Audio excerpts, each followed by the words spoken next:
Once upon a time, in a lush and verdant area, there was a small, beautiful village where a mother and daughter lived. The mother fell gravely ill, and no treatment seemed to help her. "I don't think I can live much longer," Mother said. Abigail, who was listening to all this, felt very sad. However, she didn't show her sadness in front of her mother. She made a decision in her heart that she would do whatever it took to make her mother well again. "Here, Mother, I've made some hot soup. Drink it. It will bring you comfort.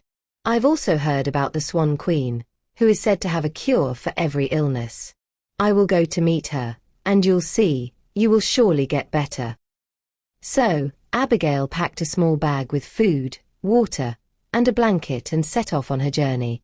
She was heading deep into the magical forest. She had heard rumors about a place within this dark and mysterious forest where the Swan Queen resided. It was said that she was not only a master of magic but also possessed the secret to curing illnesses. With hope and determination shining in her heart, Abigail was resolute in her quest to find this miraculous help for her mother. After traveling for some time, Abigail came across a strange sight. She saw Humpty Dumpty sitting on a wall, with cracks spread across his egg-like shell. He looked sad and weary. "Is there anyone kind enough to help me?" Humpty Dumpty called out. Abigail approached him and climbed up the wall to sit beside him. Humpty Dumpty let out a deep sigh and began to tell his story. Humpty Dumpty shared his story. One day, his mother, Henlen, laid eggs. At that time, a beautiful fairy was passing by. The mother requested the fairy to use her magic to turn one of the eggs into a living creature. Smiling, the fairy touched the egg, and thus, Humpty Dumpty came to life. Filled with joy, the mother presented him as a gift to the princess. The princess was delighted to see him. One day, she placed him on a high wall so he could watch the king's horses and soldiers. Unfortunately, he lost his balance and fell. The fall left cracks on his egg-like shell. This saddened his mother deeply, and she vowed never to make such a request to fairies again. Abigail began mending Humpty Dumpty's cracks. She told him she was on a quest to find the Swan Queen to get medicine for her sick mother. Humpty Dumpty sighed deeply and said, "The path ahead is broken. You will need to piece together puzzle-like stones to create a new path that will lead you to your destination." Following his instructions, Abigail worked on assembling the stones into a pathway. Once it was complete, she resumed her journey. After traveling for a while, Abigail came upon a unique house made of a giant pumpkin. From outside, she heard the sounds of an argument.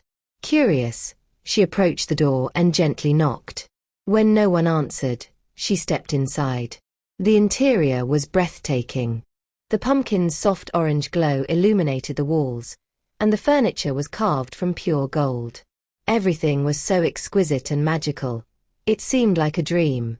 However, the enchanting atmosphere was in stark contrast to the loud argument between a husband and wife inside. The wife was yelling, "I'm tired of living in this pumpkin house. Eating bland pumpkin every day has made life so dull." The husband, whose name was Peter Pumpkin, was trying to remain calm, but his exhaustion was evident. Abigail softly said, "Please stop fighting. I'm here to help." Both of them fell silent and looked at her with hopeful eyes. Abigail went into the kitchen, where everything was made of pumpkins. Using her creativity, she prepared a few unique dishes, including pumpkin pie and pumpkin smoothies. The aroma alone brought smiles to their faces. When they sat down to eat, they enjoyed the meal with great enthusiasm and thanked Abigail. She advised them, when problems arise, it's important to find solutions, not vent anger at each other. They agreed with her wisdom and praised her insight. When Abigail told them about her journey to meet the Swan Queen for her mother's medicine, Peter Pumpkin said, "You'll find a golden gate ahead. I am its guardian. Here, take the key." Thanking him, Abigail continued her journey. The couple waved goodbye, blessing her as she departed. Walking further, Abigail reached the golden gate, which sparkled in the sunlight. She used the key Peter Pumpkin had given her and opened it. The sight beyond left her in awe, a magnificent meadow surrounded by a crystal-clear lake, with elegant white swans gracefully gliding across its waters. Suddenly, one of the swans emerged from the water and approached her. Bowing its head, it gestured for her to climb on its back. Abigail did so, and the swan flew through the clouds, carrying her across the lake to a hilltop where Grand Palace stood. The palace glimmered with a magical radiance, as if it belonged to a fairy tale. Inside, Abigail met the Swan Queen, who was breathtakingly beautiful. Her voice was soft and soothing. After listening to Abigail's story, the Swan Queen smiled and said, "You have shown courage, intelligence, and kindness throughout your journey. As a reward, I give you this gift." She handed Abigail a small vial containing a glowing liquid. "This medicine will heal your mother." Abigail thanked the Swan Queen and began her journey back home, her heart brimming with joy and hope. When she arrived, she went straight to her mother and gave her the medicine. As soon as her mother drank it, the illness vanished. Her strength returned, and she stood on her feet once more. Their joy knew no bounds. That year's Christmas was special for both mother and daughter. After a long time, they decorated their home, prepared delicious meals, and celebrated the festival with immense happiness.